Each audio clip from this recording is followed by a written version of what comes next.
So in August, end of August into September, when Eric Elness gave his resignation and gave us 3 months notice, the Personnel Committee recommended that there be a transition committee that we put together to help look for what an interim might look like for the church. And so the Church Council approved a transition leadership committee to be formed, and they pursued looking into ways that we could bring in interim pastor to be able to support an interim period for the church. And interims are ways that churches sort of transition from one pastorate to the next and help.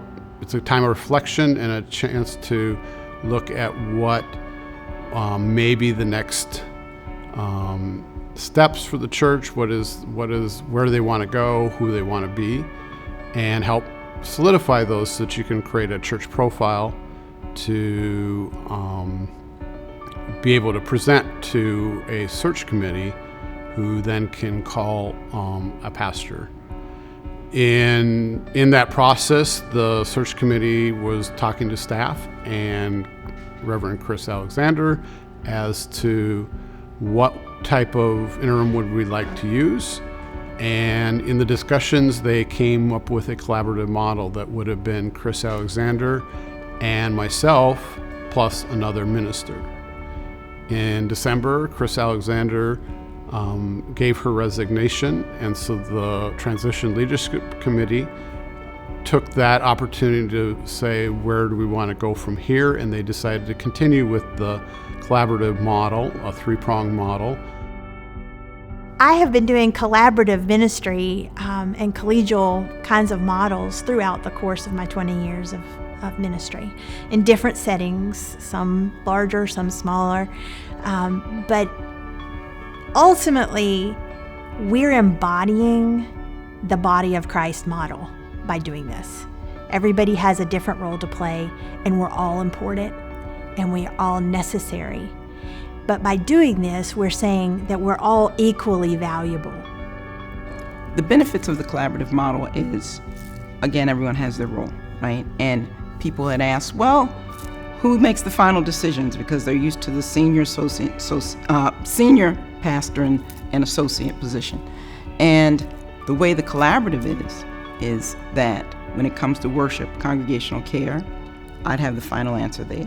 When it comes to engagement and formation, Pastor Anna has the final say. When it comes to vision and stewardship, Dan has the final say of what actually occurs, but we all work together in speaking as to what we're doing in our areas and getting help from each other as needed, or just expressing what's next. And even as we've tried to discern what this model is, how we're living into it, we're trying to do it the best that we can. And then if you have suggestions on how it can be done better, I'm totally open to that. How can we do this better? Because our ultimate goal is to do what is the absolute best for making sure that Countryside is effective and buoyant in ministry. And so if you have ideas on how we can do the best leadership possible, then you will have opportunity over the next weeks and months to let us know.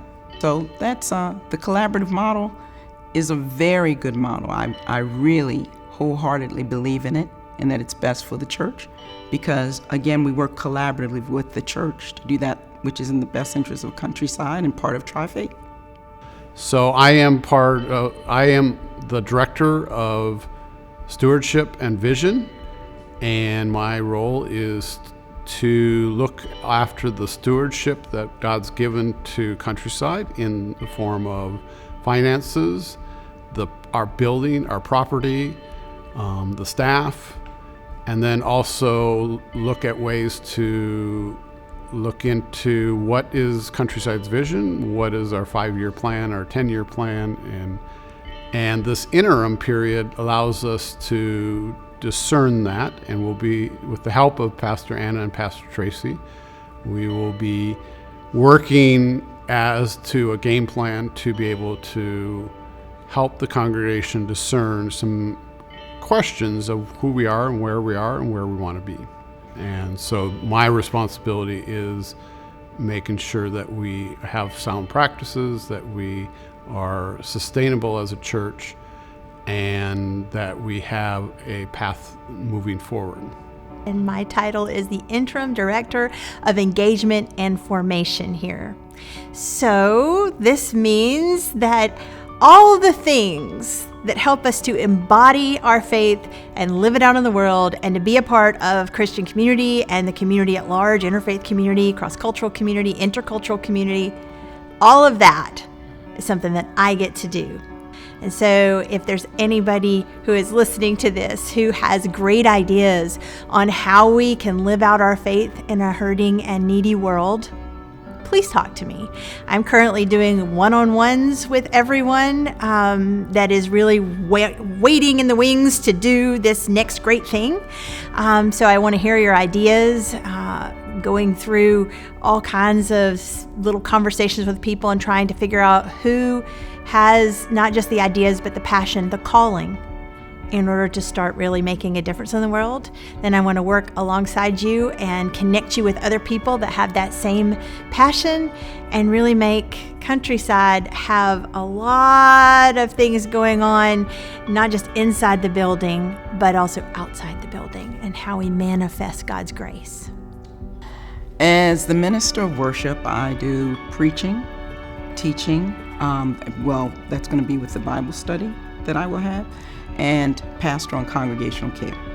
So the pastoral care is open to anyone who wants to come in and to speak, whatever the issues are. It's always in confidentiality, and that also entails congregational care.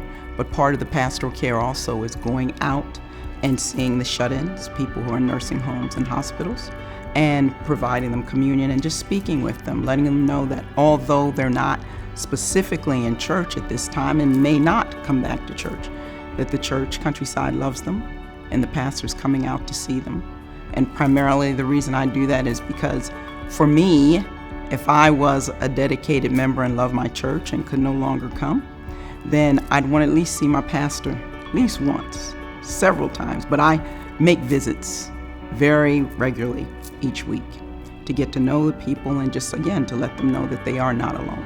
I just look at this opportunity as truly a blessing, and it shows how forward-thinking and progressive Countryside is for me to be in this role as an African-American woman and just being a part of Tri-Faith. So that is it, and I love the people.